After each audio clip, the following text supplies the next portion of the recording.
दादार आक्रमण में पुतुरार मृत्यु ब्रह्मपुर सदर थाना अंतर्गत रोहिगां बणसाही युवकों को हत्या आक्रमणकारी जनक मृत युवकों संपर्कीय दादा बोली जଣାपड़ी। घटना पर दुई आक्रमणकारी फेरार हो जाइछन्ते। घटनास्थल में सदर थाना पुलिस पहुंची तदंत आरंभ करिछि। युवक घरे एका थिबा बेले तांको आक्रमण करा जाइछे। पूर्व शत्रुता को केन्द्र करी आक्रमण होइथिबा जଣାपड़ुछि। संपर्क में अधिक सूचना देवाई ब्रह्मपुर ब्यूरो चीफ सुजित पंडा मो सहित रहुछन्ति। सुजित केतेबेले किभली परिस्थिति रे घटना घटिछि? हाँ मधु देखो गतकाली राति ब्रह्मपुर सदर थाना अंतर्गत रोहिगां रे एक युवक को हत्या करने अभियोग होईछि। जे संपर्कीय दादा एवं तांकर पुओ मिसी युवक को आक्रमण करछन्ति एवं आक्रमण फल घटनास्थल ही मृत्यु होइतिबा कुआ जाउछि। एवं ए घटना पूर्व शत्रुता को लेकिन आक्रमण एवं हत्याकांड घटिबा कुआ जाउतबा बेले घटनास्थल में पुलिस पहुंची एवं घटनार टेक्निक तदंत करछि।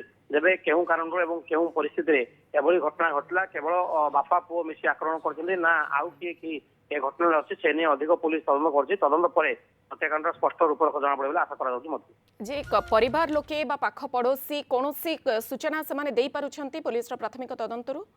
देखंतु पूर्वरु से गाँव में बहु वर्ष धरी रही गाँव में दुई गोष्ठी मध्य पूर्व बद को लेकिन शत्रुता लगी रही है। पूर्व अनेक घटना एभली रही है। परवर्ती समय पुलिस शांति प्रतिष्ठा करने चेष्टा किंतु अनेक वर्ष धरी जो घटनार प्रतिफलित होउछि से पूर्व शत्रुता को लेकिन बद हत्याकांड घटता बेले पुलिस प्राथमिक तदंतर अनुमान लगे तेज घटनार टेक्निक तदंत कर तदंत पर ही स्पष्ट भाव जना पड़े पुलिस सूचना दी।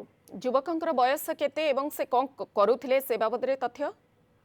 देखो जेहेतु विशेष करके चाष प्रभावित गाँ तेणुक चाष एवं व्यवसाय करुवा जहाँकि कह जाऊँगी किंतु पूर्व बद से कौन रही युवक जनक जिते घरे थिला एवं उभय संपर्कीय दादा एवं तांकर पुओ मध्य प्रथम झगड़ा होता हाथाहात होगी आक्रमण करते एमती कि जी आक्रमण कर आघात लगी कहुच्छी।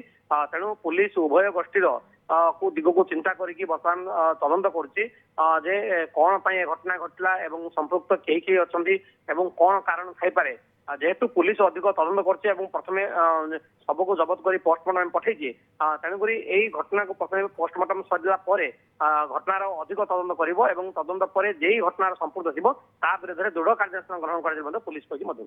ओके कौन प्रकार स्पष्ट सूचना जदिव वर्तमान सुधा आसीना किंतु एक कथा कहुच्छे पूर्व शत्रुता को नहीं ही एभली एक आक्रमण करा जायछि। आपण खबर पर नजर रखंतु सुजित परवर्ती समय बाबद में संपूर्ण तथ्य आपण नेबु। बहुत बहुत धन्यवाद। सुजित पंडा मो सहित रहिथिले ब्रह्मपुर ब्यूरो चीफ जे घटना को नहीं अधिक सूचना रखुथिले।